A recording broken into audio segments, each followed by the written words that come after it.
I call this public hearing portion of our evening to order, and we'll ask for roll call. Matthew Patinsky. Karen Winter.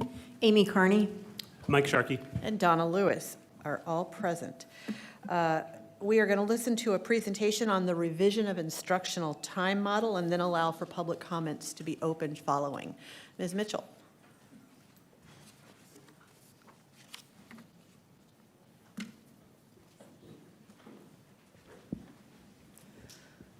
Hello and good evening. Great to see all of you. Thank you so much for allowing me some time to talk about a proposed revision to our instructional time model.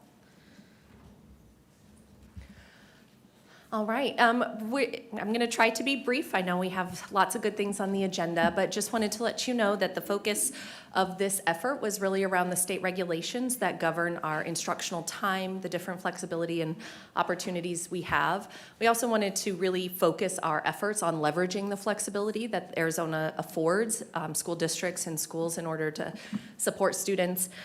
We have a mission to strengthen our virtual and e-learning programming and really create a digital ecosystem from full-time virtual to full-time brick and mortar, where kids can really have a new and improved learning experience, and really building a foundation to reimagine instructional time in general.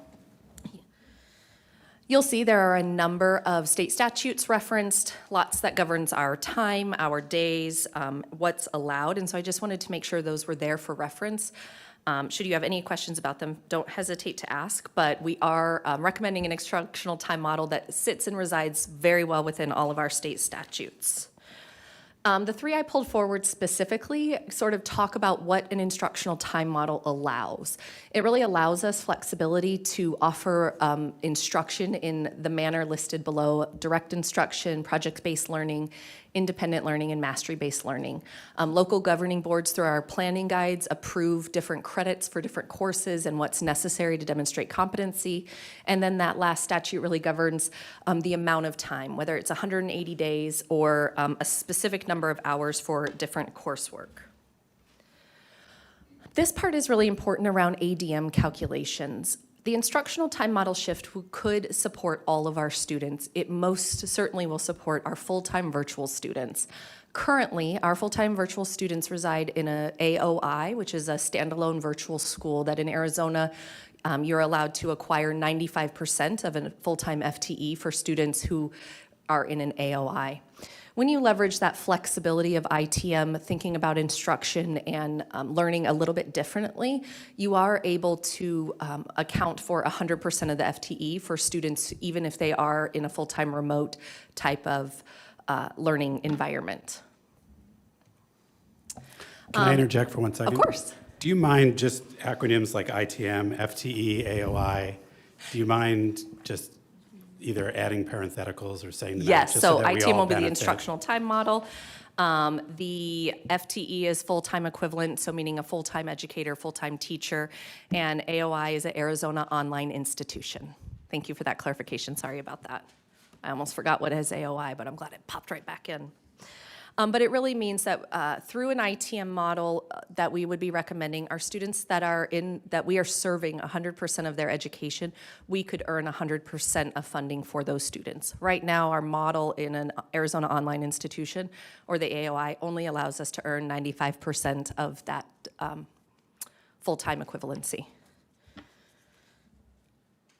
The requirements, you'll see they're listed above. The state outlines different grade bands, what their different level of required instructional minutes are throughout the calendar year. And note that a school district can define our instructional time, including in-person instruction and remote instruction, up to 40% of a school's total instructional time. So when we think about an ITM or an instructional time model, we're talking about the school in general. So if there's 1,000 students at the school, it would be 40% of all thousands of those students would have to be engaging in their instruction that way. It's not at the individual student level, it's at the school level.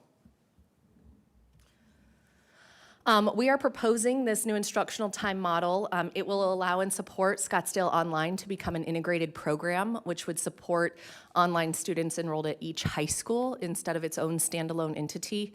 We will continue functioning and fully supporting our full-time online students and our e-learning students and any concurrently enrolled, so meaning they're enrolled in both. It allows current flexibility within our current ITM model. The original instructional time model, as my understanding is here in Scottsdale, was written during COVID, and so there's still some COVID-like language, but we do know families engage in the instructional time model at our brick and mortar schools already, and so this brings all of that really into alignment, and it establishes the foundation for us to redesign those learning experiences, like I mentioned in the beginning, full-time remote all the way to full-time brick and mortar, and having more of a singular type of experience. Right now, it's very different, or a kid, if you are in an e-learning class and then you go to a brick and mortar class, it's very different experience, and we're looking to build that more comprehensive experience. We also are looking to strengthen that virtual and e-learning for our students. We are, thank you very much, we're very excited about a new learning management system which will help modernize that experience.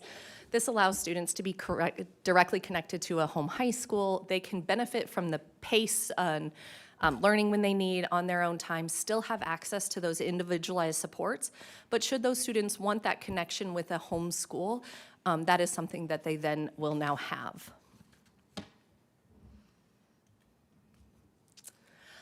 Also, a shift in our current instructional time model opens up the opportunity for us to think as a system. Right now, we have a think tank contemplating how to reimagine instructional time in different ways in order to support our teachers in having more collaborative time together. We also have a Spark committee that's investigating lots of different very creative and exciting experiences for students. Having this instructional time model really does open the opportunity for us to rethink how kids come and go, the types of learning, and helps us to think also about the potential for future competency-based supports and instruction for students. Some of that thinking is captured in those resources that are listed. The state has just published a new State 48 profile of a graduate, and the Center for Futures of Education sort of distilled down how in Arizona we're really a nation leader in providing flexibility for instruction in schools in meeting the needs of kids today. Timeline and next steps.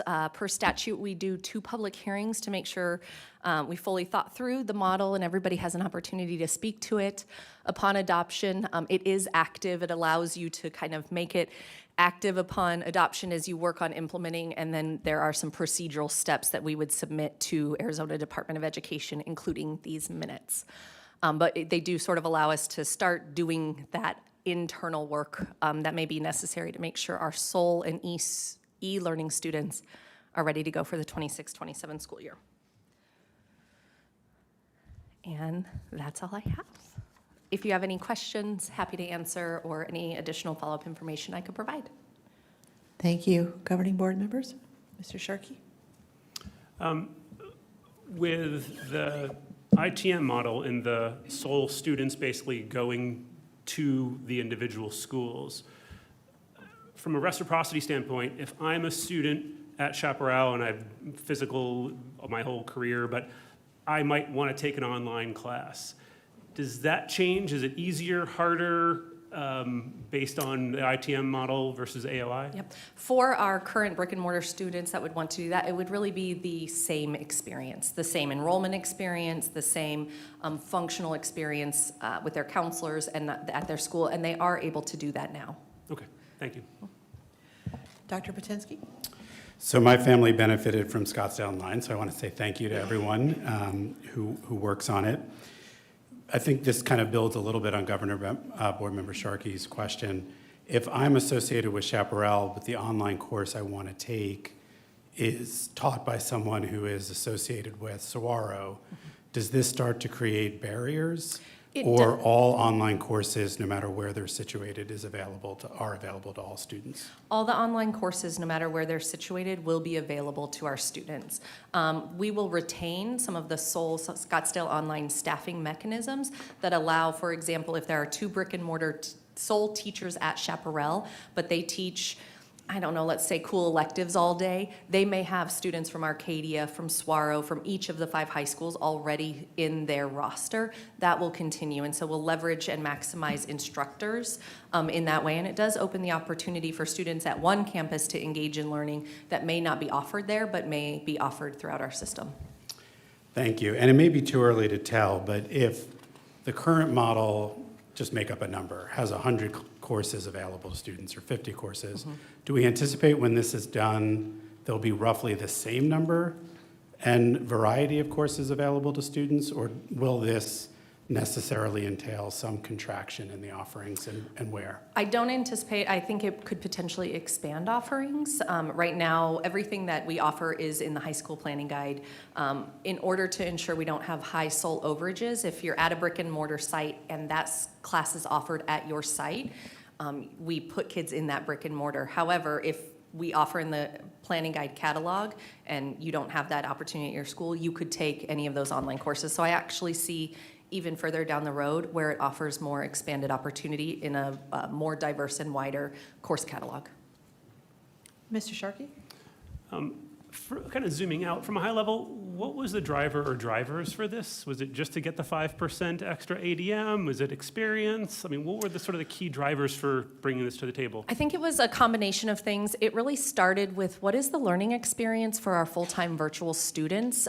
Does it look like it's 2026? So as we dove into Buzz and Genius, our previous products, and seeing what they looked like, that was one sort of element of thinking about moving to a different learning management system.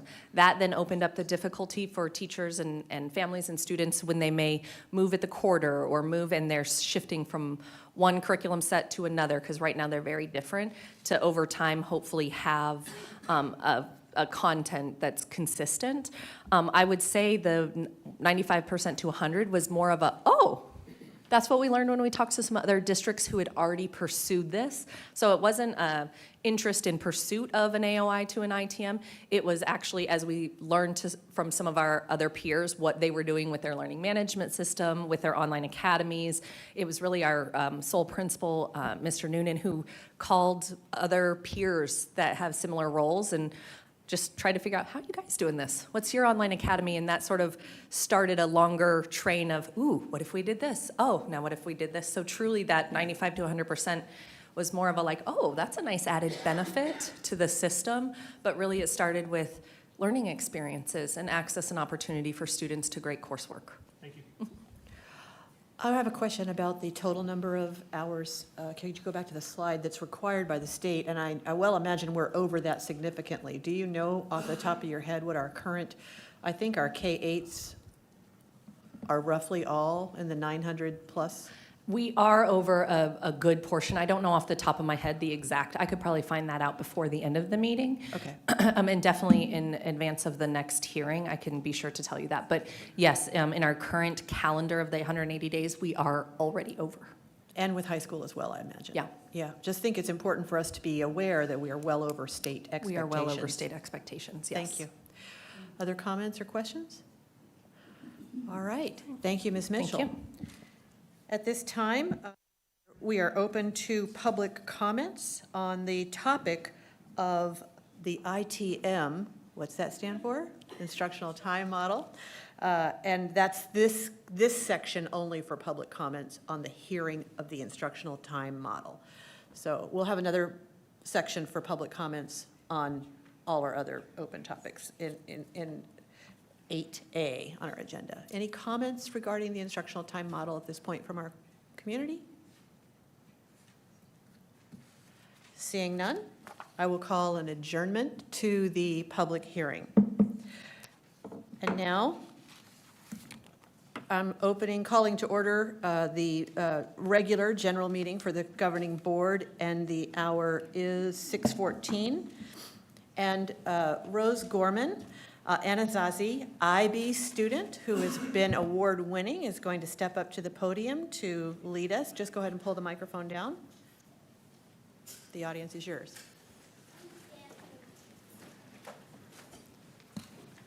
Please stand for the Pledge of Allegiance. I pledge allegiance to the flag of the United States of America and to the republic for which it stands, one nation, under God, indivisible, with liberty and justice for all. Thank you. Thank you for joining us tonight. Rose was awarded top international baccalaureate student. It was for the state of Arizona, but actually her trophy read top IB teacher. So we're going to get an application into you soon, and we look forward to your taking one of our classrooms. All right. We do roll call again. We'll do it again even later. Go ahead, Dr. Patinsky. Matthew Patinsky. Karen Warner. Amy Carney. Mike Sharkey. Donna Lewis. I'd like to make a motion to approve the agenda pulling consent item 10H.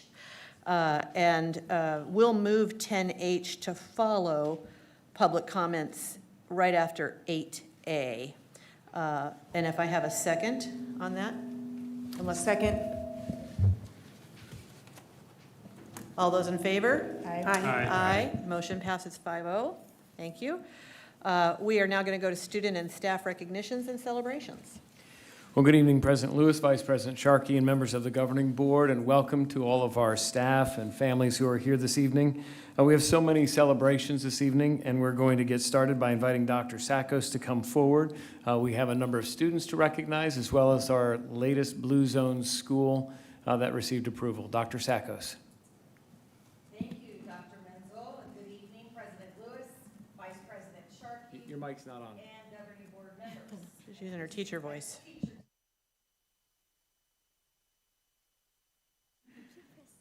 Look at, there we go, hired. Thank you. All right, let me start again. Thank you, Dr. Menzel, and good evening, President Lewis, Vice President Sharkey, and governing board members. Tonight, we are proud to celebrate an outstanding Scottsdale Unified student whose dedication to service and leadership has earned national recognition. I would like to invite up Desert Mountain Junior Eric Wang and his principal, John Andrews, to the podium, please.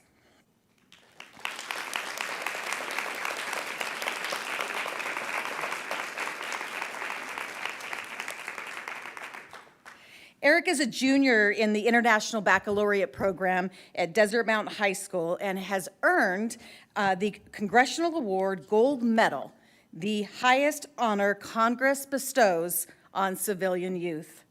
Through more than 425 hours of volunteer service, Eric has demonstrated an extraordinary commitment to making a difference in his community. He is the founder of Students for Shelter, a student-led organization supporting individuals experiencing homelessness.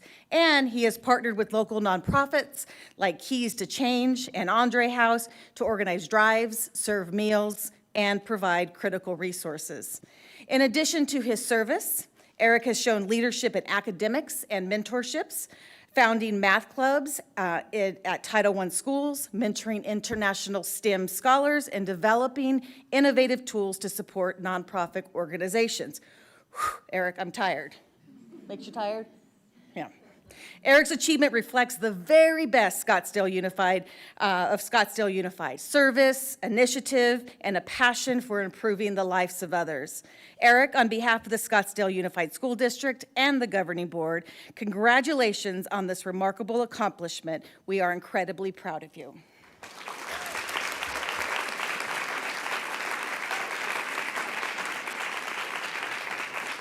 And please accept this challenge coin to honor this amazing achievement.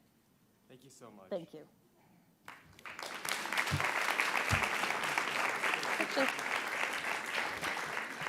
Next, I have the honor of celebrating not one, but two student authors whose words made a lasting impact.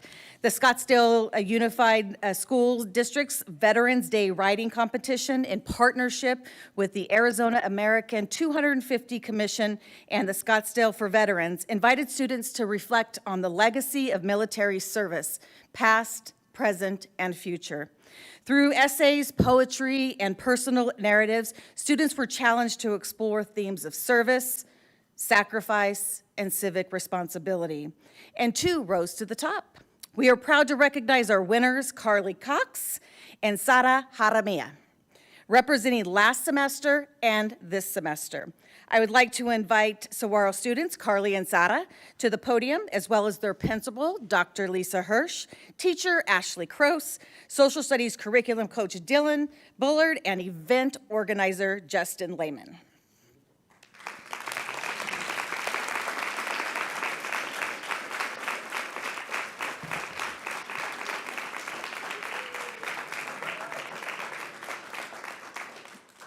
Their writing just didn't tell stories, it honored them. Each piece demonstrated powerful insight, authenticity, and a deep respect for the men and women who have served our country. As part of this recognition, both students received a $500 award and were invited to share their work at the Veterans Day Memorial Service in Old Town Scottsdale, bringing their words to life in front of the community. That's the kind of impact that goes way beyond the classroom. Carly and Sara, your voices matter. Your work reminds us why storytelling is so important, especially when it preserves the legacy of those who have given so much. On behalf of Scottsdale Unified School District and the governing board, congratulations. We are incredibly proud of you, and I'm going to offer you both a challenge coin as a symbol of your amazing achievement.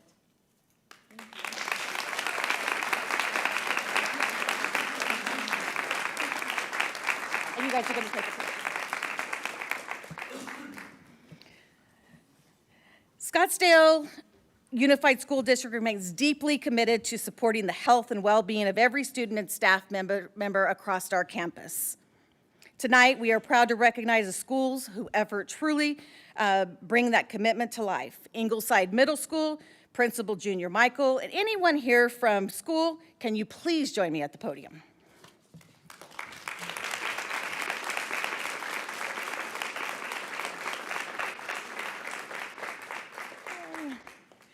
Ingleside has officially earned the prestigious Blue Zones Project designation. This recognizes schools that are creating environments where healthy choices are easier and where wellness is woven into the fabric of daily life. From encouraging physical activity and healthy eating to fostering strong connections and a positive school culture, Ingleside Middle School has demonstrated a meaningful commitment supporting the whole student. Their efforts are making a lasting impact, not just in the classroom, but throughout their entire school community. At this time, I would like to invite our Blue Zones partners to the podium to share a few words. Good evening, everyone. Thank you so much for the opportunity to share. Today, we are very proud to celebrate Ingleside for creating a school culture where well-being truly comes to life. From integrating health and wellness into leadership meetings to promoting non-food fundraisers and healthy celebrations, Ingleside is intentional in every aspect of student life. Students build connections through weekly gratitude practices, they stay active through lunchtime movement, and they give back through service with organizations like Feeding Students USA and NJHS food drives. A thriving garden, family events like the Glow Run, and a strong No Place for Hate commitment reflect a deeply supportive community. With diverse academic pathways like forensics and engineering and meaningful college and career connection opportunities, Ingleside is truly supporting the whole student. Congratulations to Ingleside on officially achieving their Blue Zone school approval.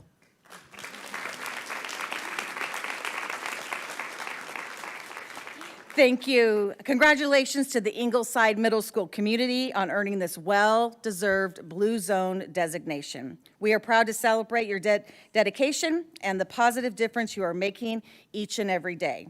Please accept these SUSD challenge coins to commemorate this achievement.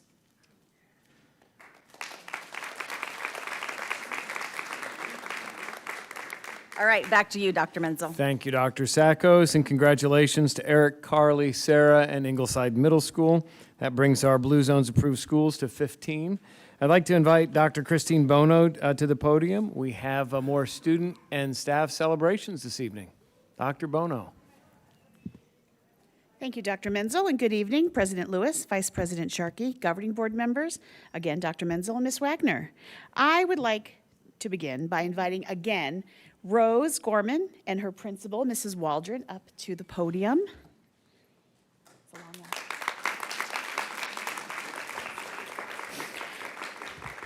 As was alluded to, I am so proud to announce that Anasazi fifth grade student Rose Gorman of Anasazi has been named a 2026 Arizona International Baccalaureate Schools Primary Years Program Student of the Year, an honor awarded to just 2 students statewide. Rose has lived in more countries than I have even dreamed to visit. She has lived and learned in Hong Kong, India, Germany, South Korea, and now in the United States. Rose has developed a deep global perspective, and through her experiences in all of her IB schools around the world, she has found a strong sense of belonging and purpose. Rose truly exemplifies the IB learner profile. She is open-minded, she is principled, she is a risk taker, qualities that shine in both her academic work and her daily interactions. Rose is deeply committed to service. She was inspired by volunteering at an orphanage in India, and she's continued to give back, returning multiple times to support and connect with others. Rose represents the heart of the IB mission, not only learning about the world, but working to improve it. As she prepares to attend Mountainside Middle School, she carries forward the compassion, perspective, and purpose that will continue to guide her success. Please join me in congratulating Rose on this amazing accomplishment.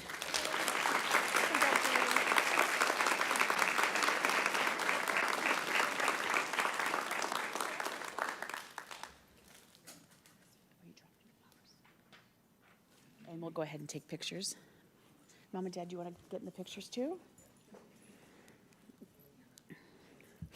For our next celebration, I would love to invite Principal Dr. Amanda Rand and the Redfield community to please join us at the podium.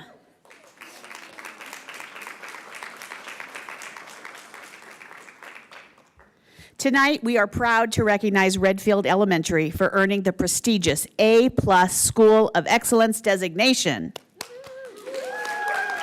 As we mentioned at our last meeting when we celebrated our 2 other schools, we acknowledged Redfield, but they were unable to attend, so we decided to postpone it till tonight when the team could join us. Redfield's A+ reflects a school culture grounded in high expectation, strong relationship, and a deep sense of belonging. This marks the school's 2nd time earning the distinction, first awarded in 2020. The A+ review team affirmed what the Redfield community lives every day. Students demonstrate respect and responsibility, and the campus culture is rooted in kindness, connection, and high expectations. At this time, I'd like to invite Principal Rand to share a few words. Thank you, and I'd like to mention the last time we were A+ was under Dr. Bono. Okay, good evening, board members. This recognition reflects the hard work, and commitment of our entire community. Redfield has often been called a hidden gem, and what makes our school so remarkable is not just our programs, but our people. Every day, our students feel known, our families feel welcomed, and our staff work together to meet the needs of all of our learners. Our comprehensive gifted program was highlighted in this process. It lets students be themselves and thrive in a program built for them. We have 2 of them right here. Redfield may have once been a hidden gem, but the secret's out, and we are proud to share it with you. Thank you. And will you pass out the challenge coins to your team? Yes. Can you take the basket? Yes. I want to thank you all again. Congratulations.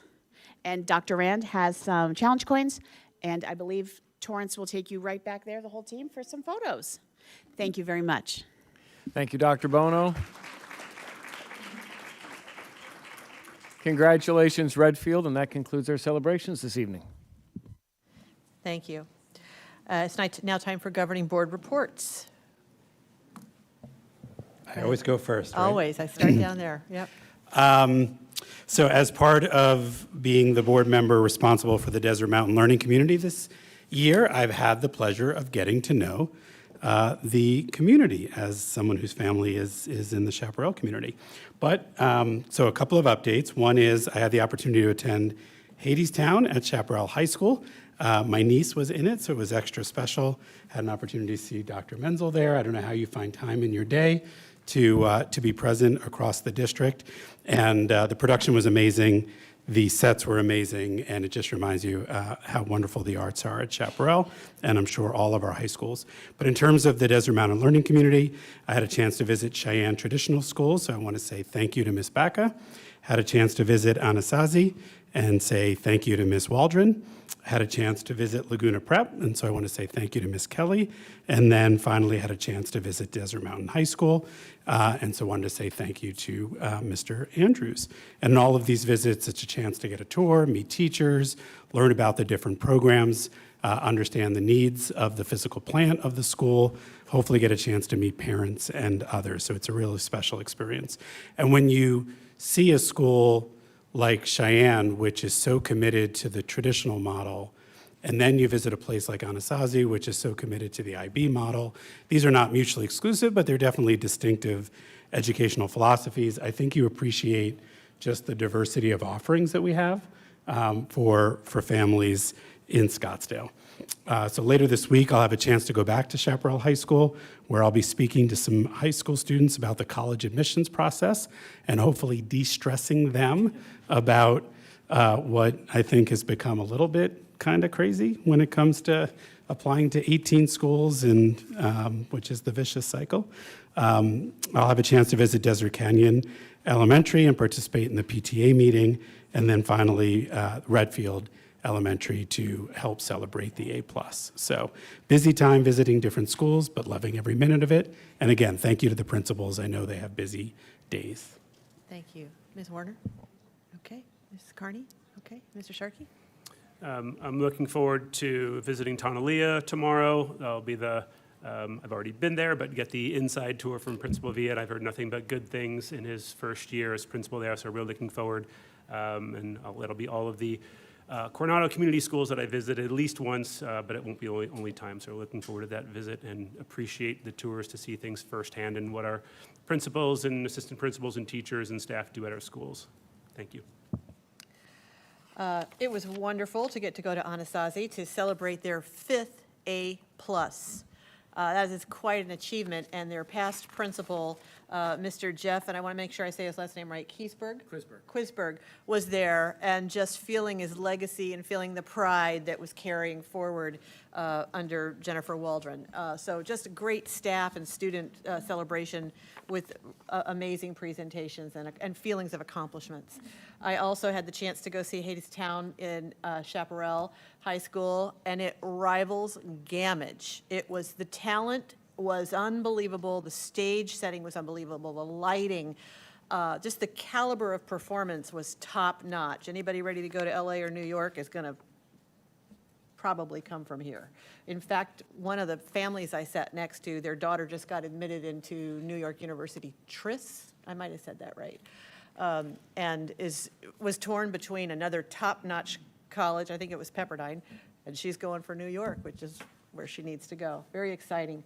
Also, I had the opportunity to go in March to celebrate our nationally board certified teachers, and we've recognized them here a number of times, but what was unique was we as Scottsdale Unified School District were recognized as a district of distinction for having the most nationally board certified teachers, which is quite a statement in terms of the complexity and hours that our teachers put in to get this. So way to go, nationally board certified teachers.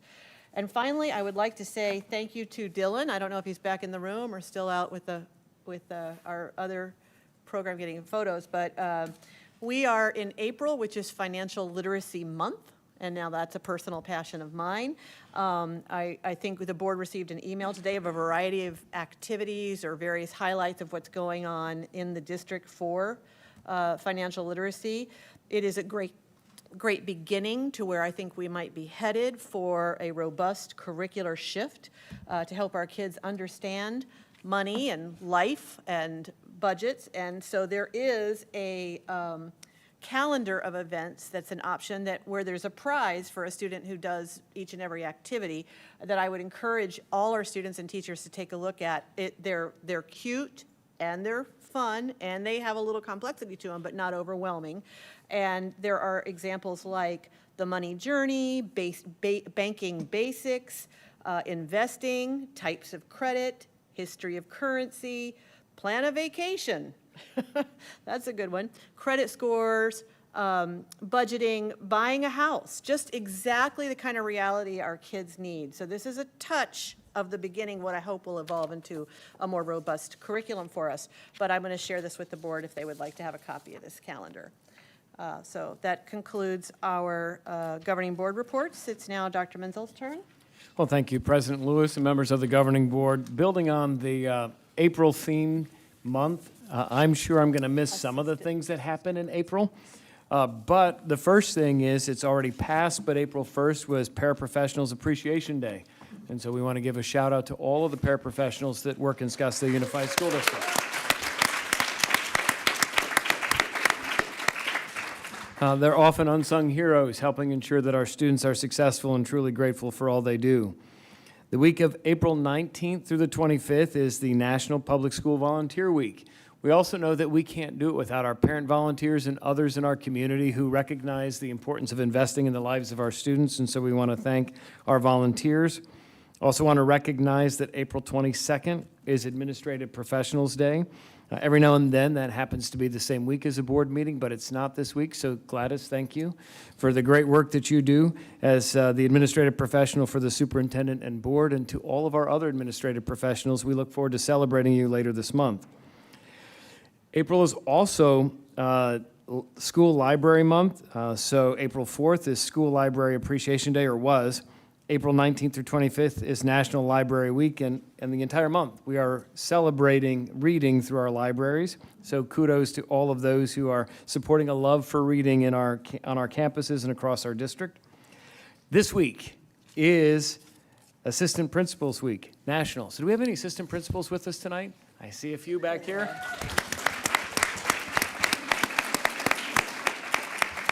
Truly grateful for the role that you play in supporting what happens on our campus every day. School bus drivers, the School Bus Driver Appreciation Day is April 28th. And then all month, it's Occupational Therapist Month. And so we want to acknowledge and express our appreciation for the work of our occupational therapists. So for all of those who are named in the specific themes for the month of April, thank you. And for those themes that I might have missed, that was not intentional, but that concludes my comments for this evening. It's a busy month of recognition. Thank you. We are now at our public comments, and I'll read our comment statement. In compliance with open meeting law, the governing board may not discuss or take action tonight on any matters raised during public comments that are not on the agenda. However, the governing board members may respond to direct criticism, ask staff to review a matter, or that a matter be placed on a future agenda. Public comments will be conducted in accordance with Board Policy BEDH. As a reminder, each speaker will have 2 minutes. The screen will indicate the time. Please be prepared to close your comments and relinquish the floor at the conclusion of your time. The board asks that each speaker please introduce yourself by stating your name and whether you live within our school district for clarity of the record. We thank you for your time and attendance here this evening and your cooperation in following the meeting decorum and protocols.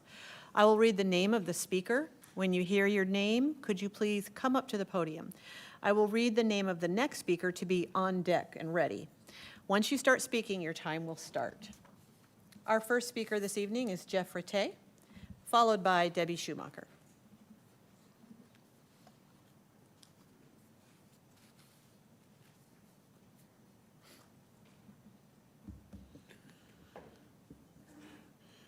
I have been contacted by so many people, including Turning Point, that want to represent me. As you know, I was severely punished for refusing to call girls by boys' names in the classroom without the parents' approval. It's all documented. This school district is in violation of direct orders from multiple federal judges. When I was fired from my teaching position, Dr. Menzel told me to continue as a coach in doing my Joe Foss Institute veteran presentations. I was rehired as a 7th grade flag football coach, and my brother was again doing the 8th grade. During the first week of the season, Dr. Menzel changed my coaching contract from paid to volunteer. He did this by telling the principal that if I had not signed a volunteer contract, the season would be canceled for those 32 families. I signed it under coercion and spent the next 12 weeks in scorching temperatures coaching the kids. We had a great season. My brother was paid. There was a lady hanging around my practices and games. She never coached, and yet she was paid my $1,800 coaching stipend. Your lawyer tells me there's a contract in the district office that says she fulfilled all the duties and responsibilities of the position when she did none. Interesting that Dr. Menzel is running around telling everybody the district's broke and needs to close schools while he's cooking up phantom coaching contracts and lining the pockets of friends of board members. The lady, by the way, that accepted that gift from Dr. Menzel is a former president of the Scottsdale Education Association and is presently a principal at one of your schools. As far as the veteran presentation, shortly after I was fired, I was scheduled to address the 8th graders in an assembly at Desert Canyon Middle School. They called, told me the district office had notified them I was not to be on campus. I informed Dr. Menzel, and he told me he would take care of it. They called and said maybe next year. Would you invite someone in your classroom that have been fired by the district? Dr. Patinsky recently informed me that the board members are just following the advice of legal counsel. We're on a hold until Gus Rosenfeld decides they are done fleecing the taxpayers of legal services relating to my case. I have made over 30 appearances at the Scottsdale School Board meeting, over 30 months, and every vote is 3-2. It is beyond despicable to see how these two amazing, incredible, bright, experienced Republican women have been treated by you Democrats. Thank you. Debbie Schumacher, followed by James Mayo.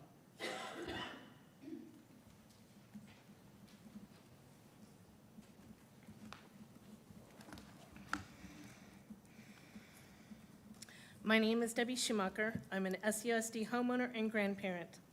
I hope that the board is aware, but most importantly, tonight I'm here to ensure the viewers at home are aware of Scott Menzel's plans to continue the destruction and dismantling of the Coronado learning community. At the Tonalea community meeting, Scott told staff and families that they must increase enrollment to over 500 in the next 2 years. Scott has set an unrealistic goal considering that families are leaving the neighborhood because of rising cost. His plan is to close Yavapai and move them into Tonalea, eliminating the middle school altogether and making Coronado High School grades 7 through 12.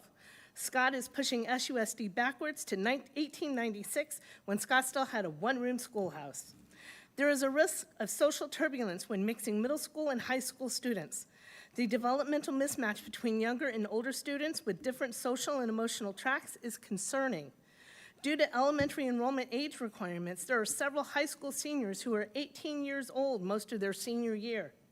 If a senior fails and attends high school for a 5th year, they could be 19 years old. For comparative context, the average age of a 7th grader is 12. A Danish study found that test scores drop after similar consolidations. This type of transition in poverty areas in South Scottsdale is a lower socioeconomic area, is linked to declines in engagement and higher dropout rates. I'll say it again. SUSD must work with the city of Scottsdale and the Pima Salt River Maricopa community to attract major middle-class employers to the area who will provide families to fill the Coronado learning community. Employers are requiring employees back in the office. Employees do not want to commute. They want to work, live, and play in the same neighborhood. Thank you. That brings us to James Mayo.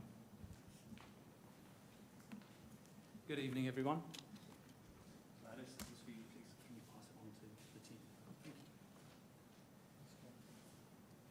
Good evening, I'm James. I'm a parent from Cherokee Elementary. I've spent some time properly understanding where SUSD is, and more importantly, what's actually changed. Enrollment is down, financial pressure is real. But those are outcomes, and the real shift is this. For the first time, families don't have to stay. With ESA, they get to choose. And when people can choose, they compare. So the question isn't, how do we stop students leaving? It's very much about, why would a family choose SUSD over every other option? That's a very different question, and it requires a very different answer. The truth, it's not a marketing problem. It's not messaging. It's not awareness. It's the experience inside our schools. That is now the product. And the timing here matters because the district is about to build its next plan for 2026. The current plan was built for a different environment, and this is a chance to build one that fits the reality that we sit in today. The idea. I've built a full blueprint around one principle. Teachers and students come first. Everything else supports that principle. We realign how the district runs. We free up resources, and we reinvest directly into schools, a little bit like the online experience that's going through change at the moment that we were discussing earlier. You don't win by fighting ESA. You win by being better in a world where it exists, because ESA isn't the problem. We can either sit, or we can help shape the foundation. I'd like 3 things, please. A working session with the board to walk this through, a small planning group to pressure test and operationalize it, and good sir, Dr. Menzel, I'd like a time with you to align it with the district's plan. This is a moment to lead, not react. I'd value the chance to help shape in just a tiny way. Thank you very much. Thank you. That concludes our public comments for this evening. We are now moving to information and discussion. What's that? I'm so sorry. Comments from the board? Questions? Thank you. Ms. If Gladys could pass out the information he did, please. Thank you. Any others? Okay, thank you. Let us have, let's move to information discussion items. I'll keep one. Thank you.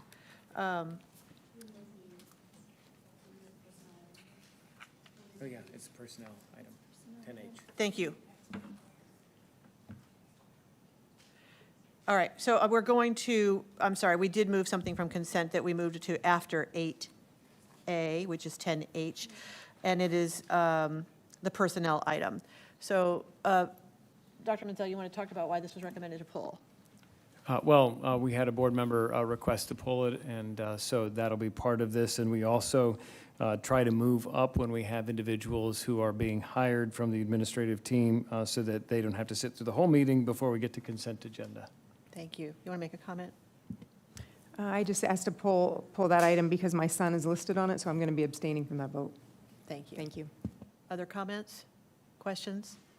Okay, I make a motion to approve the personnel action item as presented.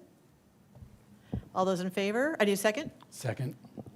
All those in favor? Aye. Aye. It passes 4, and then an abstention. Thank you. All right, that brings us to information. We have our principal here. Let's do, I keep trying to put it back into the, okay, Brittany, where is she? There she is. Come on up, Brittany.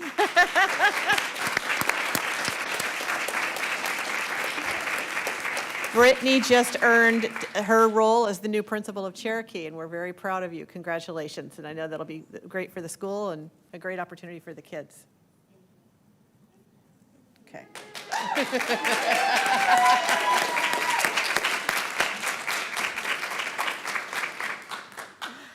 All right, if we're ready now for information, let me have Ms. Crozier come on up and present the audits and compliance for the fiscal year 24-25. And I think we have a representative from Heinfeld-Meach, yes? Oh, We do, hello. Okay, yes. good, come on up. Good evening, Board President Lewis, Vice President Sharkey, members of the board, Dr. Menzel.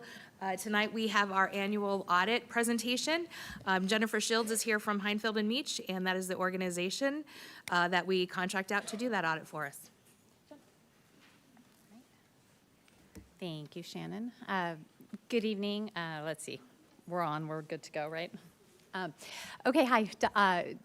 President Lewis, Vice President Sharkey, board members, Dr. Menzel, thank you for allowing me a few minutes of time this evening to do the annual audit presentation. This is the presentation regarding the fiscal year ended June 30th, 2025. So I have a few things to, go through. There we go. Okay, so in terms of the audit timeline, we're very near ending this current fiscal year that we're in, and so I realize that. So it's just a good chance to remind you all as board members and the public as well that the audit itself does take quite an immense amount of work, and the timeline is very long. You can see from your screen that the audit for the year ended June of 2025 did in fact begin in the month of June 25, and then work proceeded throughout the next 6 months, and it culminated with the issuance of the audit report for the financial statements in the month of December of 2025. So that was for the financial statements, and then there are several other reports that are issued after that time period as well. So some concluding procedures happened subsequent to that, and then ultimately we're here this evening to talk about the actual audit results. So in terms of the scope of the audit services that we perform, we are hired by the board to perform the audit in accordance with U.S. generally accepted auditing standards, also with government auditing standards and the standards that are required by uniform guidance, which is federal standards. We're also hired to complete the Uniform System of Financial Records Compliance Questionnaire, and that is the document that is put out by the Auditor General's Office for the state, and it contains a number of different questions, and ultimately that report ends up going to the Auditor General's Office, where they'll determine whether or not the district has met compliance as set forth by their office in accordance with various state rules, regulations, and statutes. As an auditor, my responsibility related to the audit is to, our job is not to find fraud or to prevent fraud. The responsibility for fraud prevention rests with you all and with management. My job is to design audit procedures such that if there is a significant deviation or fraud that occurs, that, our test work would be perhaps able to uncover that. So ultimately, what we do is we speak with various individuals throughout the district. We design our audit procedures under a risk-based audit approach, and part of the procedures involves communicating with board members as well. So I know one of you at least was selected for interview this year. In terms of other required communications to let you know, there was a new accounting standard that was required to be implemented by the district this year. It was a very significant accounting standard. It's called compensated absences, and compensated absences are the it's the vacation and time leave that is afforded to your employees by district policy. So when our employees are ill or they take vacation time, and what happens to that time, both as it's used while they're in your employ, as well as what happens to those leave balances when they separate from the district. So it was a very, very large undertaking, and the district was able to successfully navigate the implementation of that accounting standard. Every set of financial statements includes a number of different estimates. In the case of Scottsdale Unified School District, you can see there's 4 bullets on your screen. Those are the most significant estimates that are included in your financial statements. So things like how long we expect our physical assets to last, whether we have any receivables that we think we're not going to collect, those types of things. I'm happy to report that we had no audit adjustments that are required to be communicated to you this evening, so nothing that rose to a level of significance related to errors in the financial statements that would have needed to be corrected. In terms of non-audit services that we provide, your contract with us also has us perform non-audit services, which includes the preparation of the financial statements. We do also prepare conversion journal entries that take your basic accounting records and convert them into the method of accounting under generally accepted accounting principles, so GAAP basis. So we do propose journal entries just to simply convert the cash basis records over to the GAAP basis records. Those do not qualify as errors or adjustments in relation to the prior slide that I point out. We also do prepare and assist with the preparation of the data collection form, and when I mentioned earlier the uniform guidance standards that we follow, the data collection form and what's called the CFA, the Schedule of Expenditures of Federal Awards, those are related to the federal awards, so we assist with those, the preparation of those documents as well. In terms of other required communications, I'm happy to report that we had no disagreements with management over financial accounting or other reporting related matters. Management did provide the required the required representations at the end of the audit. So it's basically a lot of language that says that everything that we asked for as auditors, management did in fact provide to the best of their ability. And then as your external independent auditors, we are required to be independent of the district, and we are also required to continually assess our own independence and make sure that we are in fact independent and that we have not had any violations of our own profession's ethical responsibilities. So I have no no confessions or no problems with us meeting our own independence or ethical requirements. So there are several reports that you're being provided tonight. There's the annual comprehensive financial report. That's the largest one. That's the set of financial statements. You also have a single audit reporting package. That's that federal package, or that federal uniform guidance audit that I mentioned, and then also what we call the USFR compliance questionnaire. And over the next couple of slides, I'm not going to read them all to you, but I've highlighted for you the electronic page numbers if in fact you do wish to reference those. I would like to point out page 20 in the annual comprehensive financial report. Page 20 is the independent auditor's report, and the district did in fact receive what we call a clean or an unmodified opinion with respect to the financial statements. And if you were interested in other data related to the district and the historical financial information, there's several different page numbers that I've highlighted for you there that will give you some good information and history about perhaps some of the changes in, say cash balances or, spending. There's information about budgets in there as well. The single audit report is, as I mentioned, the federal portion of it. This report is also where, if there were any significant deficiencies or material weaknesses in internal controls, those would be reported in this particular report, and I'm happy to report that we had no significant deficiencies or material weaknesses that were noted over either the financial statements or the federal compliance programs, which in this, I know I've reported to you before in the past, but with the COVID era funding, there was your ESSER program, which kind of just dwarfed, it just dominated every other program in terms of size. And so the ESSER program had been audited the last several years. It had also been deemed as high risk by the federal government, so it was required that we audit that program. So fiscal 25 is the first year that we're seeing a return to maybe more pre-COVID levels of federal funding. And so last year, for the 25 year, we tested the Title I program and also the special education program as well. So those were the two big programs that we looked at in terms of federal compliance. So no findings to report with those as well.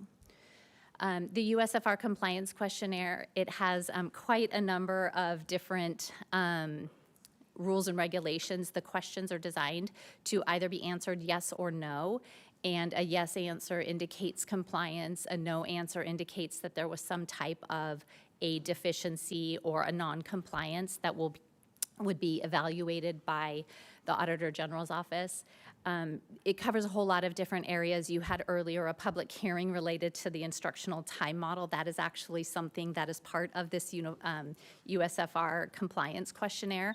And so there's state statutes. So it just gives you an example of the types of things that we test for. So it's not just financial in nature, like did you pay your employees in accordance with their contracts? Did you pay your invoices properly as invoiced by vendors? It also includes things like, did you have a hearing on your ITM? Just lastly, I don't know why I wait till the end for this, but I'd like to just say thank you to Shannon and Lisa over in the finance office. They are the two that really coordinate getting a lot of information for us. They are incredibly helpful. There's quite a lot of information that we request, so thank you to them. They were very helpful. Looking ahead to next year, we have 2 more accounting standards. Sorry, Shannon. There's a couple more accounting standards that we will be implementing, but it is not expected that they will have as heavy of a lift as the standard that we just implemented this year. So with that, I am happy to stand for any questions. Governing Board? Dr. Potensky? I have 2 questions. The first, you mentioned the Auditor General, and you prepare the report that the Auditor General uses in their analysis. As you may be aware, we were tagged in approaching high risk, and there were 4 specific concerns. Some of them are kind of the macro environment in terms of enrollment trends and demographics. But can you, I don't know if reconcile is the right word, but can you kind of connect the dots between the nature of the audit work you do and the findings here, and then something like the auditor report, which has a little bit more of a flashing red feeling to it? Yeah, I'll do my best, and, Shannon, feel free to jump in.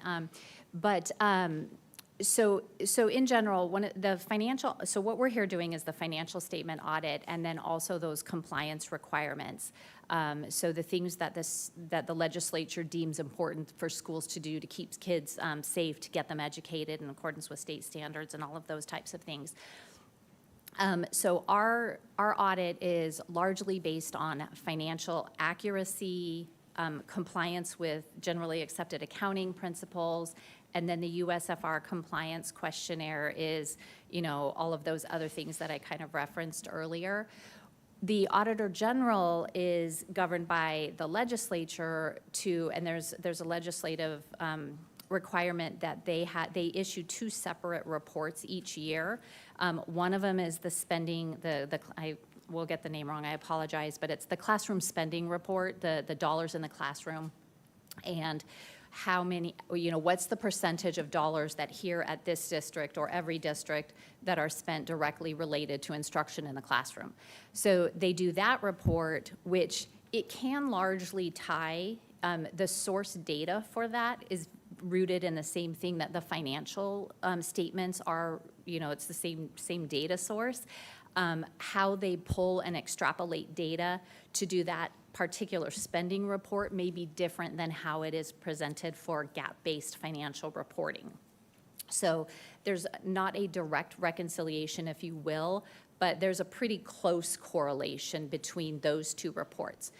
And so that's the first one. The second report that they do it's the risk analysis. Again, I'm paraphrasing, I don't know the official title of that report, but they do, as you noted, look at very macro level things. And just today, we actually in our community received notice that there's a nationwide study about declining enrollment. It's a nationwide issue. It's not just a Scottsdale issue. It's not just an Arizona issue.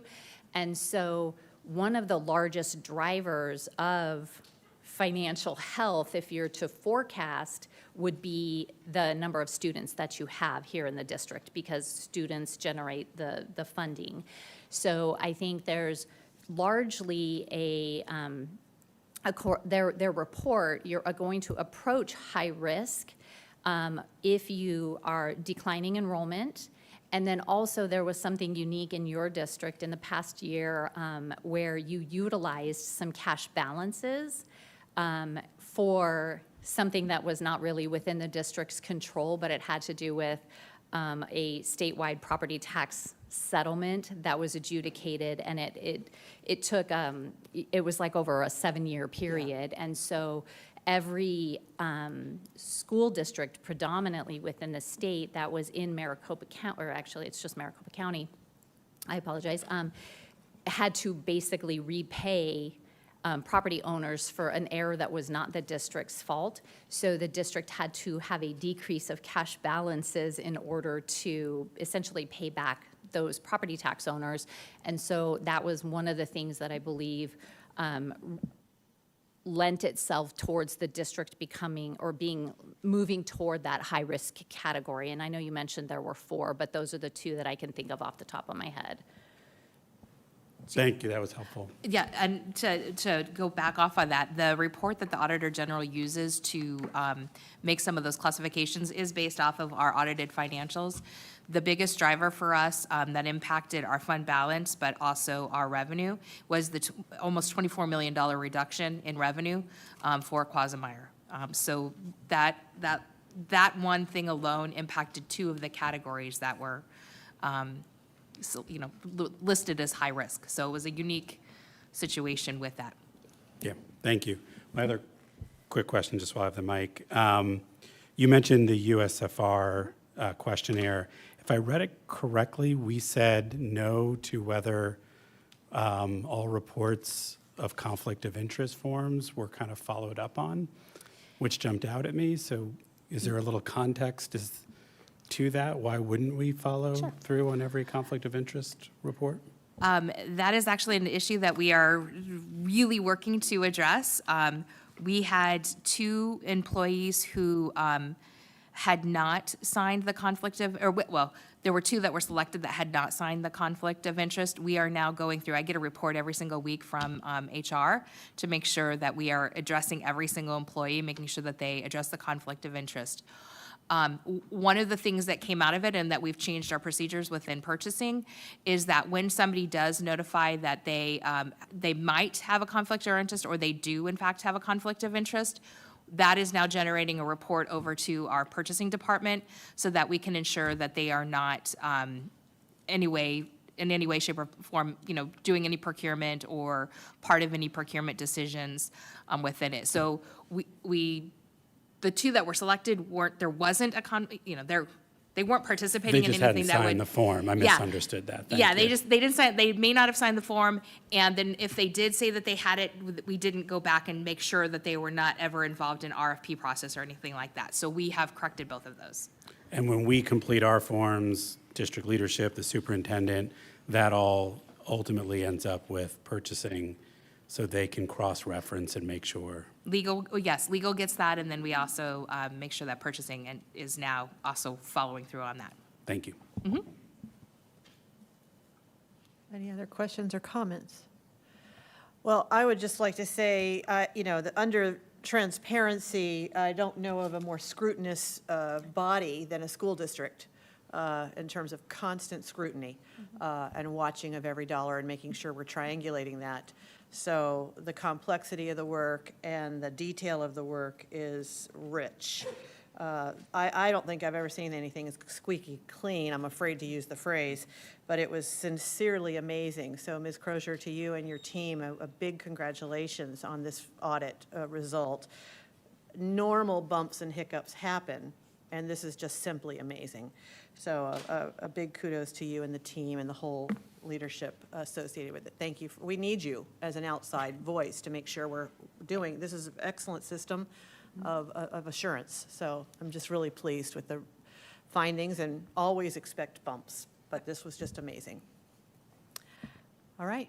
Thank you. Thank you. All right, our Native American Education Program update by Sheila Cypress. Come on up. Is that all right? We just move right in? Yeah.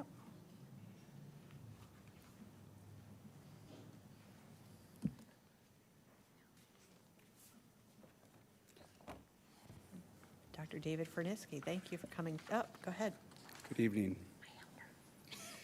Good evening, Board President Lewis, members of our board, Vice President Sharkey, Dr. Menzel, and our community, and Gladys. I'd like to introduce our Native American Education Coordinator, Sheila Cypress. Tonight, actually, we have a quick change of plans. Sheila and I are actually going to tag team the presentation tonight because, unfortunately, she's a little bit under the weather with a sinus infection. So we are going to work together tonight on this. I did want to acknowledge Sheila. For those of you that don't know, Sheila has dedicated 30 years to service for our Native American students and families, 29 of those years here in the Scottsdale Unified School District. She is a tireless advocate who continues to build strong partnerships to support our Native American students, not only here in Scottsdale schools, but across the state. I wanted to share a quick story. Last Thursday night, we had a chance to participate in the Salt River Pima Maricopa Education Fair. And so we have a table there where we're able to share some information about our programs, and Sheila obviously works with the tribe quite a bit. And so I always have an opportunity where I get to get up from the table and mingle and meet some people, and all I do is I say that I'm with Sheila Cypress, and it automatically elevates me to like celebrity status at that event every year. This evening, Sheila and I are going to provide an update on student performance alongside with programmatic supports and services for our Native American students. This is part of our spring update. We're going to start by grounding us in our district vision and mission. This work is really about ensuring all of our students are engaged and supported, and this update hopes to connect with our mission and vision.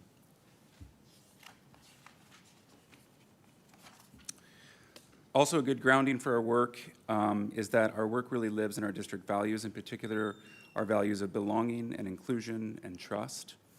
We want all of our students and families to feel connected to their school community and confident that they feel seen and supported. We are going to give a snapshot of some student performance data in addition to some programmatic things that are happening for our Native American students.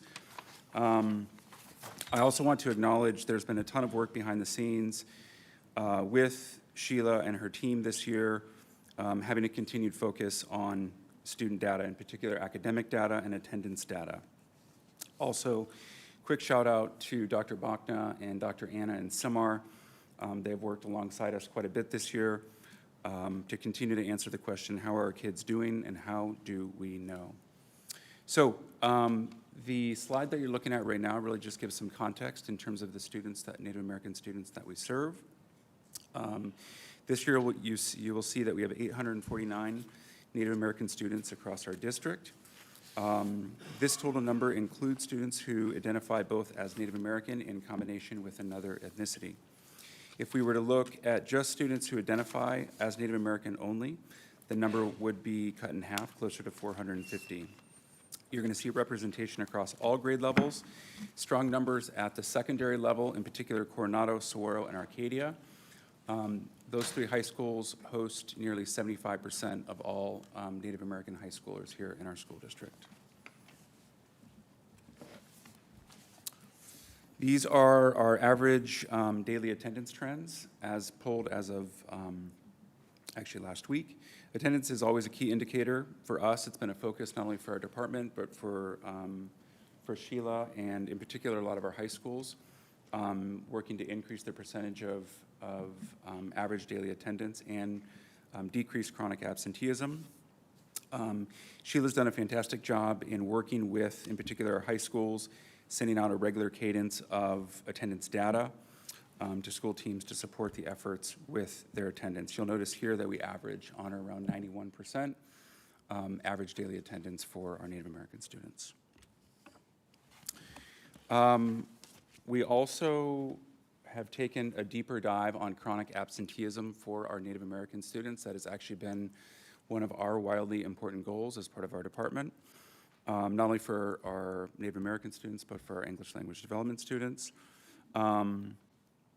When we look a little bit deeper at this data, we notice that 36% of our total Native American students are considered chronically absent. That is below the state average. We were actually looking at a report earlier published by the Helios Foundation earlier in September, which showed, it was a report which established chronic absenteeism as being an issue across our state, but then boiled down subgroup data, showing that for our Native American subgroup, with chronic or excessive absenteeism across the state is upwards of 50% for Native American students. Again, we continue to work with families. Sheila continues to work with teams, principals, and site specialists to support the decrease of this number. Also looking at our, do you want me to keep going? Yeah. Also looking at our behavior, we as a district in collaboration with SEMAR, we roll all subgroup data up to the state every year, and so we look at all incidents and out-of-school suspensions in particular by ethnicity code. And so you'll notice here that our Native American students represent on or less than 5% of total incidents by ethnicity in SUSD. And that's a year-to-date number. Is that 5% of all Native American students or 5% of all students? All students in incidents or having OSS, out-of-school suspension. 'Tis the season for our assessment cycle right now, and so we look at this data closely for all subgroups, but we'll notice here, this chart compares Native American students' performance on ASA for our currently enrolled students. These students are now, so this looks at both 2024 spring data, or excuse me, 2024 and 25 data. You'll notice that the numbers are trending marginally in the right number. We'd like to see numbers decrease in the million proficient band, and so we see that, but we also see in ELA the percentage of students, Native American students, passing increase from 36 to 37. Again, passing being on or above grade level. And then with math, the percentage of students on or above grade level increased from 31 to 34%. So that's obviously when our summative data comes back. This is something that we'll take a look at this summer for this subgroup. Looking also at ACT Aspire and ACT, so this is for our ninth, oh, thank you. This is for our 9th and 11th grade students. At the secondary level, we see that students are performing stronger in ELA than math. Math continues to be a focus for us. Again, this is looking at the pass rate as measured by the state pass rate, which is at 19 or higher. So those are showing percentages of both 9th and 11th graders in math and ELA for ACT Aspire and ACT. You want to talk about this one? Thank you. Thank you for indulging us in our little tag team here, but I can't talk very much because the soreness, it is like driving me crazy because I love to talk. On this one, I asked Dr. Anna to look up this because in our grant, in our Title VI grant, we do pay for our students who want to take an AP test. And that has always been a big focus because we've never used to have a lot of students take AP tests. It scares them, or they look at it like, I'm never going to go to college. So they weren't really concerned about it. Well, we looked at the data as of 24 of last year. We only had 7 Native American students who took any of the tests that were, available for them. This past year, we had 31. So that's a big jump from 7 to 31. So we need to celebrate those kids that took that leap of faith to at least try and, try their tests and see how they work out. And I love the fact that, out of the 22 AP exams, we are at a 58% passing rate. So that's a big bump for my kids, because some of my kids, their parents didn't go to college, their grandparents didn't go to college, or their great-grandparents didn't go to college. So for that group of kids to do this is a big accomplishment just for them. It makes them feel good. And as you look at the cost of it, breaking it down, if they do pass these classes, you're looking at $425 average of a class, which comes up to about $28,000. Can you imagine to a family that is struggling to make ends meet? That cost saving is like enormous. So that's one of the things that I wanted to celebrate, going from 7 students to 31. I'm looking forward to seeing what we have this year of 2026, so we'll find that out more and, for the summer. So I'm pretty excited about that. Yeah, and then Dave's going to go ahead and do the FastBridge ELA benchmarks, please. So just a quick snapshot for our little guys. So this is K1, 2, 3, 4, 5. So this was our winter benchmark. In fact, I think some of this data may have been shared as part of our mid-year report. This is important to look at now, in particular for our elementary principals, just because it gives some predictive value in terms of ASA. So for our Native American students, students on or above grade level, we can anticipate 43 to 61% for 3rd grade, 4th grade 28 to 38%, and 5th grade 42 to 57%. Again, early readings taken by K1. They actually don't have a blue band, so we do not have a college pathway for that assessment. A reading is taken in grades 2-5. We do have that pathway. And then again, I believe, some of this was shared as part of our mid-year data report. We look also at IXL, and in terms of predictive value, predictive measure for students sitting ASA right now. Again, this was taken in December and January. Many of our students at risk who may have been flagged from the beginning of the year data, our middle of the year data, which we don't have the comparison here, has shown some marginal improvement in terms of math achievement, but it still shows us that we need some targeted supports, or we've needed some targeted supports leading up to spring testing. Just noteworthy too that we'll partner with many of the schools. They'll receive intervention during the day as part of a targeted Tier 2 or Tier 3. Typically at the elementary school, that's baked into the master schedule, and then at the secondary for middle school advisory or working with Tier 2 math or reading class, intervention classes for students. A question on the Yep. the math numbers. The trend there is obviously not something we want. starting in kind of third, fourth grade, obviously once they're behind, it sort of cascades. Is that a known point? Do we have specific interventions kind of in the third, fourth grade as opposed to blanket, across all grades? I'm just wondering if there's any sort, and this may not be just for you, maybe more broadly across, but I'm more concerned if we, have something targeting in that third, fourth grade band to try and prevent what's happening. Yeah, thank you for the question. I think, again, that work really takes place at our beginning of the year diagnostic. So, again, this is the trend in particular for our Native American subgroup, but schools may experience different data just in terms of it may be fourth to fifth grade or second to third grade. And so it's ultimately how MTSSA teams are responding at the school level to that need. I don't know if, just from a district level, if we're seeing that trend from third to fourth in general. I do think we see that trend from third to fourth in general. I think Sorry, it do will. or don't?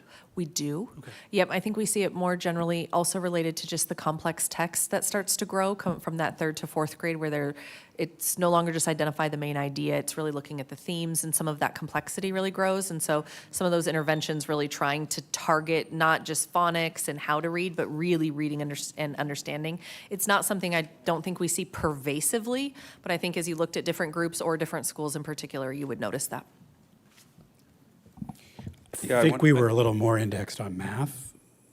Correct me if I'm wrong, but it's really the in right-hand mathematics side. specifically. And going from 5% far below grade to 78% far below grade, but that particular inflection of 9% up to 24%, and then presumably, the compounding effect of that. I'm not sure as much about the third to fourth in math. I do know more specifically about ELA, but I'll look and get back with you. It's around that being pervasive. And I'm wondering too about the total N count here, because when I think about 78%, I'm sorry? I appreciate you saying that, Yeah. The end count in terms of how many students are we talking about. So if we think. In eighth grade specifically. What's that? In eighth grade specifically, because it's shocking when you see 78%. If you said 7 of 10 kids, or. Yeah, so eighth grade would be, we have 61 students identified. At the 61, eighth grade thank you. level. I just had to go back to the other slide. I think you alluded to this, but I am curious, and this may need to be more of a follow-up versus a top of mind, but how this varies by school. So are some of our elementary schools doing a better job with this student population, compared to others? And then what do we learn from those schools? And just to clarify, by school, by subgroup, by Yeah, this Native whole American presentation student is about Native American students, so our Native American students who are attending, to pick up two that just jumped to mind, Cheyenne and Anasazi, Cherokee and Sequoia, are there, I know they don't distribute evenly across all of our elementary schools, it's geographic, but are some of our schools doing a better job with this population? Happy to follow up on that. Thank you. Graduation rate? This one is our graduation rate, and I've been kind of keeping track on it, as you can see, before even COVID. And one thing I really would love to celebrate with our kids and my staff and all the principals and everybody that put their hands in to make sure this was working for us is, as of last year of the 2025, as you can see, our big jump of improvement really was Coronado. And I went to thank Melinda, because I know she did a lot of interventions on her campus along with our staff person there, Ms. Perea, who is no longer with us as a district, and she's moved on to bigger and better things. So we were very proud, and as Native American population students in SUSD, as of last year, we broke the barrier of always being below 90%. We broke at 97.22%, which is actually higher than all of SUSD districts. So we've been celebrating that all year. I even proposed this at one of our meetings with the State Department about this, and they were shocked, and I told them the same thing. I said, I was shocked because I thought the numbers were incorrect, or somebody transposed number, and I had to ask Dr. Anna like 3 times, are you correct with this? And she said yes. So We are very happy, very proud of all these kids. We had 61 graduates last year. This year, we're looking at 67 graduates for our Native American students. So I'm curious to see what our next year's graduation rate will be. But like I said, when I first came on 29 years ago, we were looking at a graduation rate around about 40% of our Native students. So it's taken this long, but it also took a lot of hands. So the whole theme of it takes a village to raise a child, here's your proof right here. It took a village to bring us up to this 97%. So we're very proud of that. Mr. Sharkey? Those are great numbers. Congratulations on that. And on the interventions, academic intervention versus kind of social kind of belonging, they're two different, both equally. Do you find there's more of one than the other that are needed and supported? I'm sure we do both and all, but I'm just curious, because we're seeing such great results, I'd love to see in your mind what was sort of the more impactful intervention. Well, with my staff, they're all culturally foundations. They're cultural. They're very cultural ladies. I myself was never that way. I did not grow up culturally in the aspect of knowing my culture, knowing my language, and so forth. My thing was always academics. That's what my grandfather always drilled into every single one of his grandkids, is because he went through the boarding school era. So he knew the traumatization that happened. I mean, he ran away from boarding schools twice.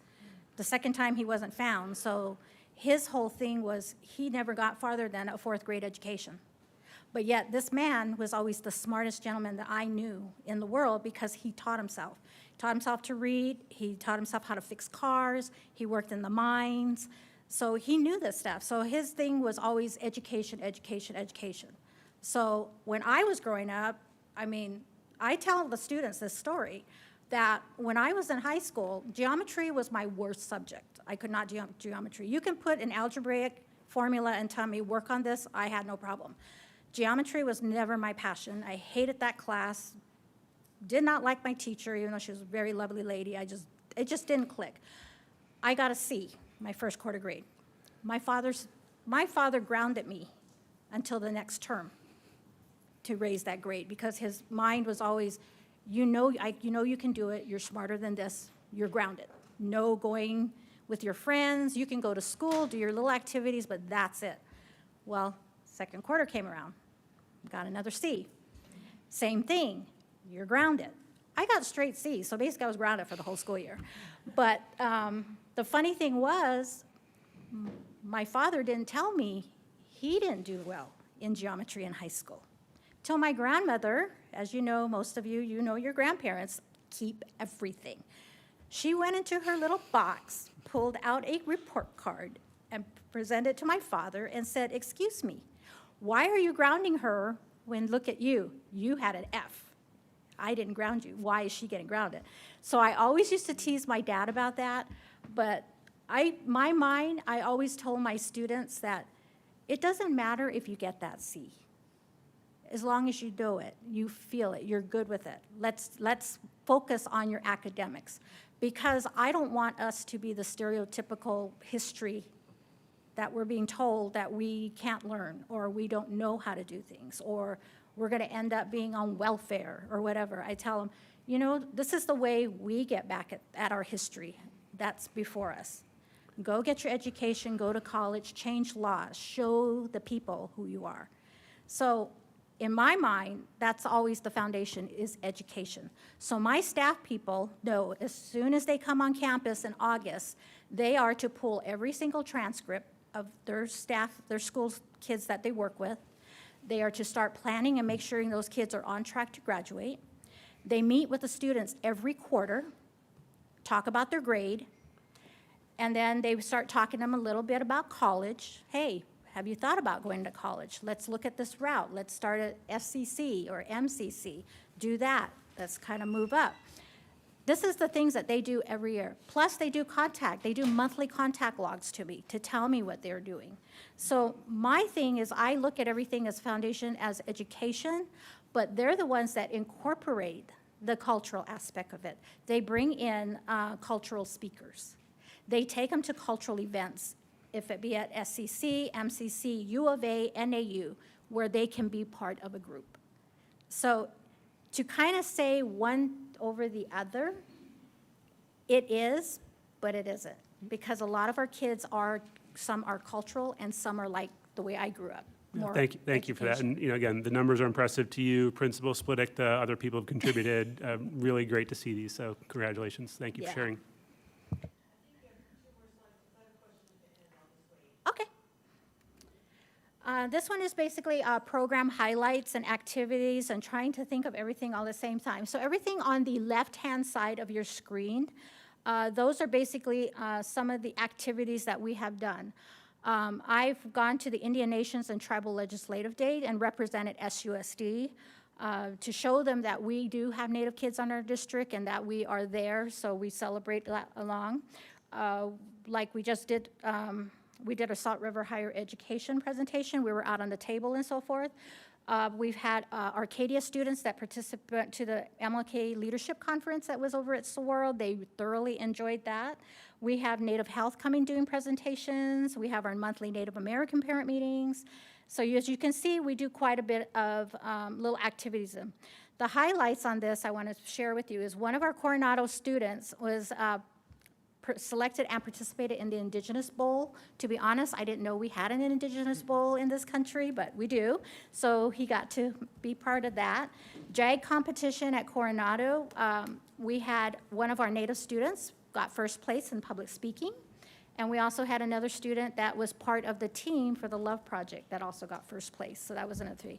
We have a student that's also been selected into the Summer Mayo Clinic.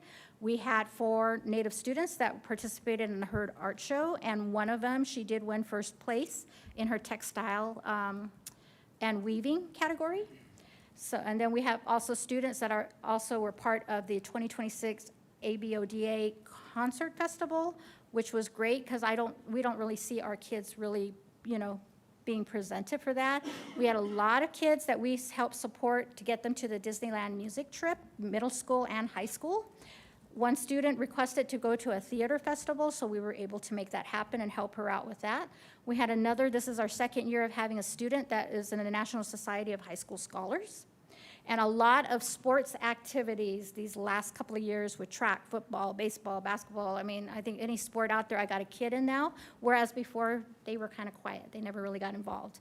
And like I said, with graduation convocation coming up on May 16th, as you know, you are all welcome to join us. It's on a Saturday at Arcadia's auditorium. This year we are going to be recognizing 67 students. So that's a big thing for us that we're pretty excited about. And then we have our continued partnerships. As you know, we've always dealt with Native Health, Phoenix Indian Center. Currently, we're in the renewing year of our IGA with Salt River Pima Maricopa Indian Community. And then we also I'm working well with the Pasquayaki Education Services, even though we have a very small group. And then we're also very involved with the Native American Family and Fatherhood Association that's here in Mesa. So we have quite a few partnerships that we still deal with. And that's pretty much my end of my spiel. Thank you for the update. Board members? Ms. Carney? Thank you for that.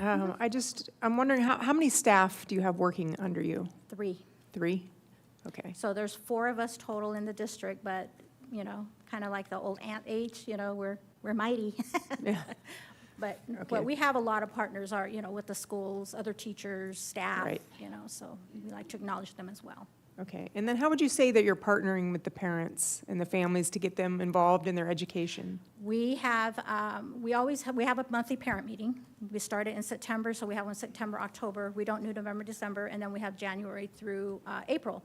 They're also involved because of the fact that they have to approve our grants before we as a district ever submit them. So they know we talk about chronic absences. I'm sure they're sick of me bringing that up at every meeting. We talk about chronic absences. They were very ecstatic when I brought them up about the graduation rate. We bring in presenters for colleges so that the parents can meet with them and talk with them. In fact, ASU, when we brought ASU in one night, she had a standing line of parents talking about ASU and the opportunities that were there. Grand Canyon, we just had Grand Canyon University do their presentation. So the parents are involved with that process, which has helped because some of those parents now, we have Tohono O'odham College that offers free classes if you're Native and you sign up. So actually got a couple of parents thinking about going back to go to college. So it's Nice. helpful.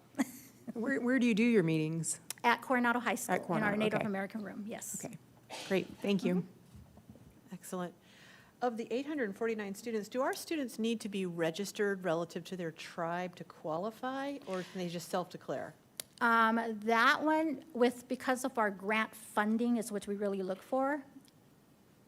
With one grant with Title VI, it's a descendancy. So let's say a student doesn't have enough blood quantum, let's say they're an 8th, but the parent has the tribal thing, they qualify for any of our services that we do. By self-declaration, not through the tribe? Right. Okay. Yeah, so they it can goes just back to the self-declare. grandparent. Okay. Our Johnson O'Malley is a little different. That one, the students have to have a tribal ID number, or the parents have to have one. Okay. So- So we're funded federally through Title VI. Title VI. And you may not know it off the top of your head, but I'd like to just see a gross overview of the budget, just to get an understanding. Our Title VI, we have $106,000. That's it? That's it. And is that for the 4 staff members, basically? No, No. we're actually paid out of desegregation, except for the Arcadia ISS. She's paid out of the Title VI grant. So her salary comes from that grant. Okay, though that's spread very thin. You do a lot with nothing.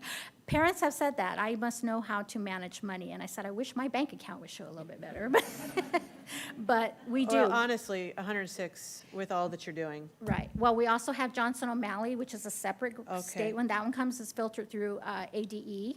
Title VI comes directly to us from Washington. Right. And with Johnson O'Malley, when they first allocated, we had a little over 15,000. Then they gave us an additional 4,000, so we came up to 19,000. And that pays a lot of the sports fees, and it paid for a lot of the kids to go on these band trips, which they never would have been able to do.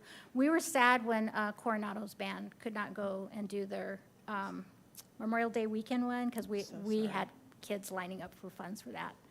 So And do you know the proportion of DSEG that you get? we don't actually have any allocation out of DSEG. None, okay. So we Yeah. can't, I'm going to cross that one off. Any sense of how much from ISS?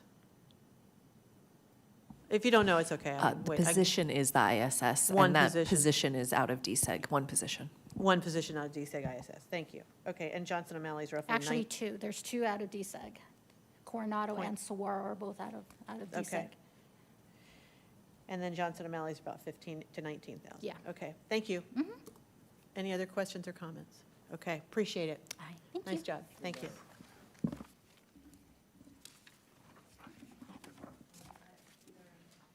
Ready for 9C, status update regarding Phase 1 and 2 repurposing of schools. Dr. Menzel and Ms. Mitchell. Ms. Mitchell will review very quickly. The board has received weekly updates on the Phase 1 process, and she'll just go through those so the public has the benefit of kind of hearing a status update as well.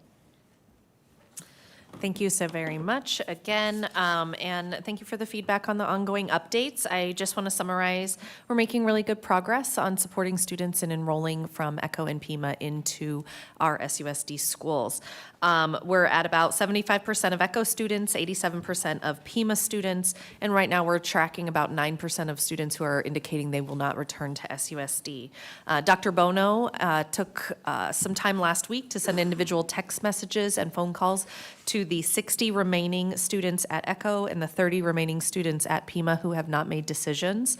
Of those, she's been working one-on-one. Sometimes at 6 o'clock at night, she's like, oh, I got a parent call. But being able to get those families situated and supported.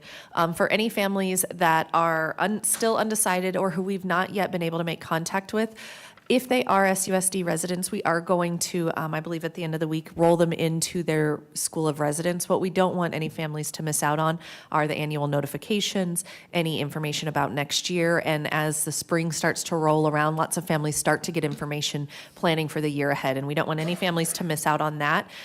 Any family that wants to make a change from ECHO or Pima, we are still expediting that and trying to do it where families don't have to do more applications or more paperwork. Staffing updates, lots of excitement around staffing. 100% of our certified staff from Pima and ECHO have been placed in schools for next year unless they've decided on their own to leave the system. And we still only have 2 classified staff that we are looking to place. Those are noon aides who are looking for a spot close in proximity to where they're at. But almost every single staff member situated and supported, knowing where they're headed for next year. We will continue to do lots of enrollment and outreach until every single kiddo is tucked in and every single staff member has a place. Wanted to just share a little bit about the rolling out of the red carpet.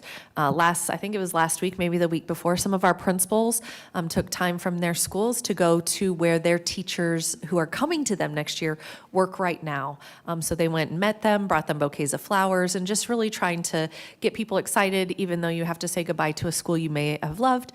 We're welcoming you with open arms. And so some of those touches of the concierge service you'll see throughout the spring as staff and students are welcomed to their new areas. Really what we'll start to also move into the next few 6 weeks is relocating everybody. We'll be moving a lot of staff members from Pima and from ECHO. Dennis Rayler and his team have put together a really strong plan to support each and every member, making sure all of their stuff gets transferred with as minimal amount of work on their behalf as possible. And so that's been really exciting. Last Thursday, we met with some members of the community. So I am also happy to celebrate Volunteer Week. We had a room of about 10 to 15 really excited and enthusiastic community members. Some are members of the SUSD Foundation Board. Others are active community members who want to help build an army to support community concierge, really being the people who meet with individual families, boots on the ground, not only promoting and marketing our schools, but helping every single family find the just right school for them, because here in Scottsdale, we offer so many incredible options that we know there is a school for every single student. So through this training, we were able to test out some of the presentations, some of the ideas, and we're really excited for some next steps on growing that army, trying to invite more people to attend and figuring out how do we nestle and what is the best structure for community concierge, knowing that as phase 2 continues, we will definitely need more people to help support the successful transition of any students. So that's sort of in the ECHO and Pima closing. In terms of phase 2, really grateful for all the family members and the community members who've come to the 2 meetings that we've had so far. They've been engaged in information about marketing, enrollment, finances, building networks as a team, and asking really, really incredible questions. We will meet again with them on the 16th, where they'll be really diving in more to enrollment models and ways to look at potentially reducing our footprint in that area. And then very last but not least, just want to shout out to all the Coronado Learning Complex school leaders. We had the opportunity to meet with them this week and talk about their enthusiasm for a growth strategy, really doubling down on supporting the students in the community, but also what is a strategic plan that will help us with this adaptive challenge, looking at different things that we may have not looked at before. And so that team will continue to work. We were putting together that it's not phase 2, it's a Coronado Learning Community Committee, where we will bring together business partners, community members, to also help us intentionally and strategically plan for growth in that complex. Mr. Sharkey? Thanks for the update on the Pima and ECHO students. Really appreciate the detail and attention we're paying to them. The 44 students who've indicated they're withdrawing, do you happen to know how many of them are in our boundary versus not in our boundary? I can look more deeply into that. I would say the vast majority so far that we, when I'm counting them, I'll see Creighton, Maricopa, that's typically their residents. So I would say a much higher percentage are students who are open enrolled into our system now, a much smaller number of SUSD residents who are saying we're not coming back to SUSD. But I'll get, in my next report, I'll make sure I break that down for you. I appreciate it. I would assume, especially with the ECHO footprint, that would be a lot of the students in there. So that's why I was asking. Thank you. Ms. Carney? Thank you. Can you speak to the ECHO repurposing and when we're going to be addressing that next? I would probably defer to Dr. Menzel in terms of the ECHO repurposing. I believe in April there will be an additional meeting, but when it comes to the repurposing of that building, I do not have the background knowledge on where we are with that. So At the last meeting, Jennifer McLennan indicated we would have an executive session. That'll be on April 28th to talk about that. Okay, I'm just getting questions from the community on that, so it's good to say that Yes, publicly. April Thank you. 28th. And then I'm going to say it again. I said it last meeting, and I just want to reiterate that staff that are involved with the Phase 2 schools are asking to be surveyed before they are just given 3 options. They really want to have a voice. And I know, I'm just asking again, what is our plan for surveys going out to the employees in our Phase 2 schools?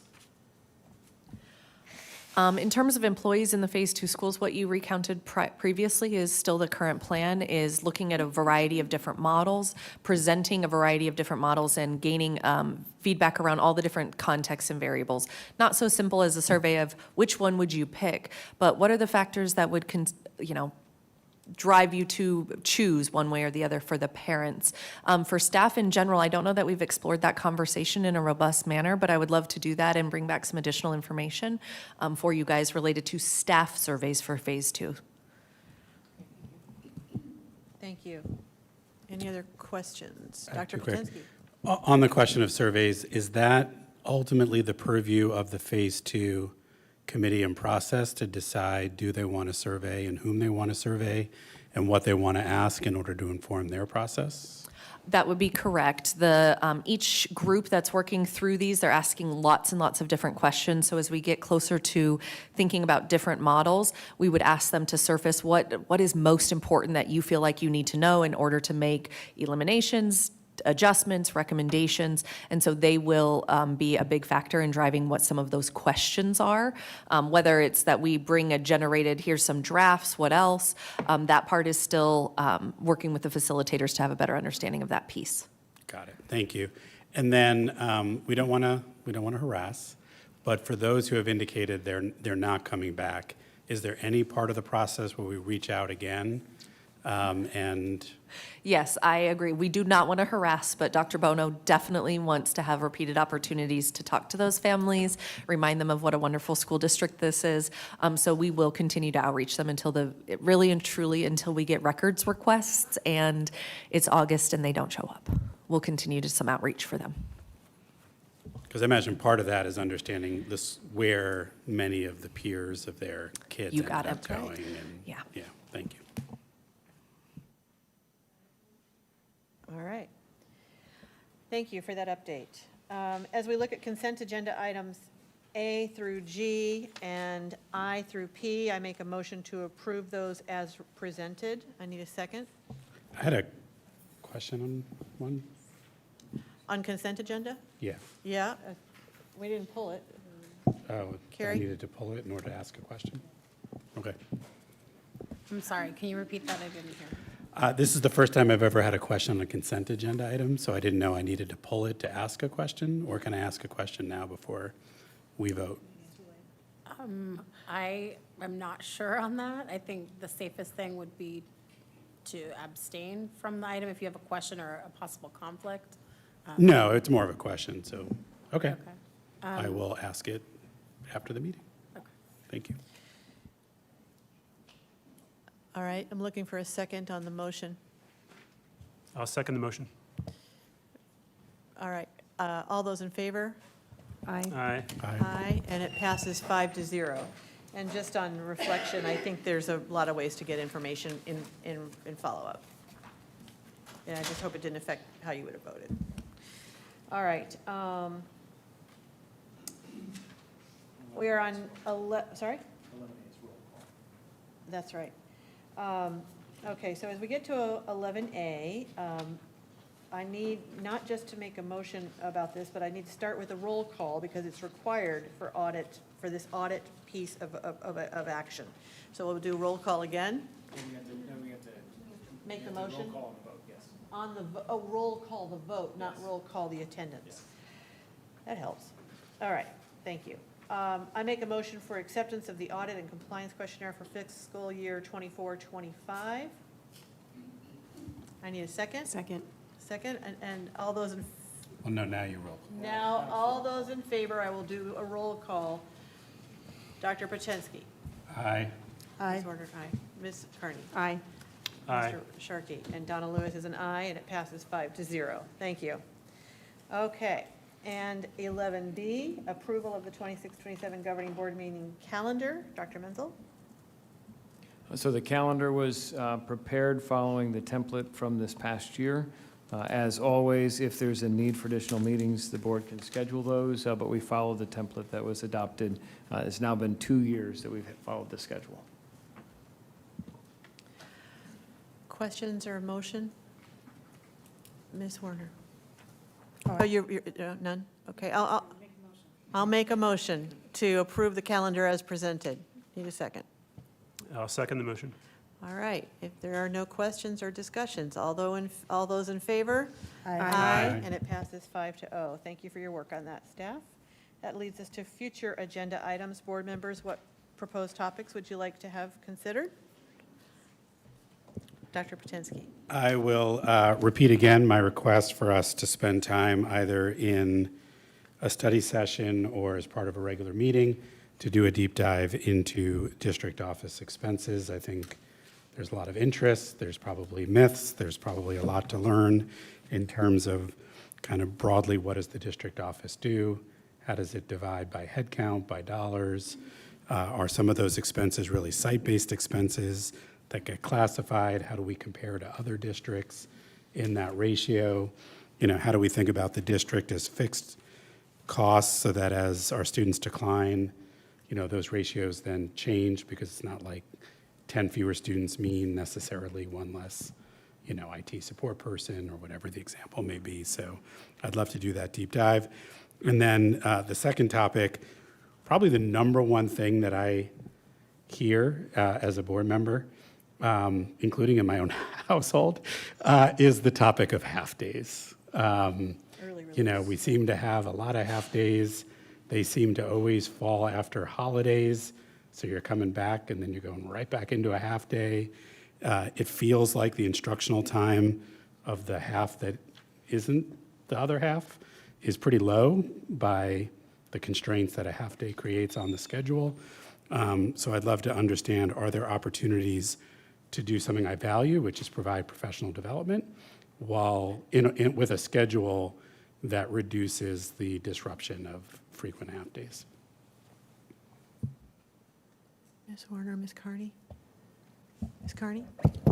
Thank you. I've already emailed this, but I would like a study session or an agenda presentation discussion to discuss cutting back on one-to-one student device use, going back to pre-COVID use in our classrooms.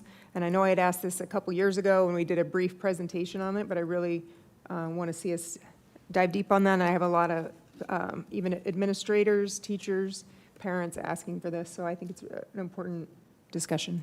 Great, thank you. Mr. Sharkey, anything? I'm good, too. All right, dates of upcoming meetings. Our next meeting is April 28th, my son's birthday, at 6 p.m., special governing board meeting at the MDA. I make a motion to adjourn the meeting. Second. All those in favor? Aye. Aye. 7:52 adjournment. Thank you. Excellent job. Okay.